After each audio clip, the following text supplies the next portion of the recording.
ஒரு எருதை வளர்க்கிறோம், அந்த எருது வளர்கிறது, அது உழைக்கிறது. வயல்வெளியில மாடு மாதிரி உழைக்குதுன்னு சொல்லுவாங்கல்ல, அது மாடாவே உழைக்குது. அந்த உழைச்ச மாடுக்குன்னு ஒரு முதுமை வராத. அதுக்கு தமிழன் என்ன செஞ்சானா, நல் எருது நடைவளம் வைத்தன உழவர் புல்லுடை காவல் தொழில் விட்டாங்கு என்று சொல்கிறது நற்றினை. என்ன செஞ்சானா, இந்த ரிட்டையர்மெண்ட்டும் பென்ஷனும் இன்னைக்கு நம்ம ஆரம்பிச்சதுன்னு நினைக்கிறீங்களா? இல்ல, உழைத்த எருமை மாட்டுக்கு கூட ரிட்டையர்மெண்ட் வித் பென்ஷன் கொடுத்தவர்கள் தமிழர்கள்.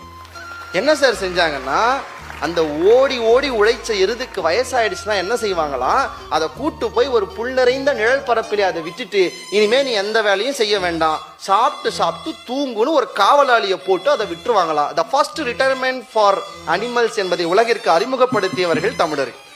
அது நின்று எவ்வளவு வேலை வாங்குறது முக்கியம் இல்லைங்க, அதற்கு ஒரு ஓய்வு வந்தால் அதற்கும் ஒரு ஓய்வு கொடுக்கணும்னு இந்த உலகத்திற்கு சொன்னது நாம் தான் என்பது நம்முடைய பெருமை இல்லையா?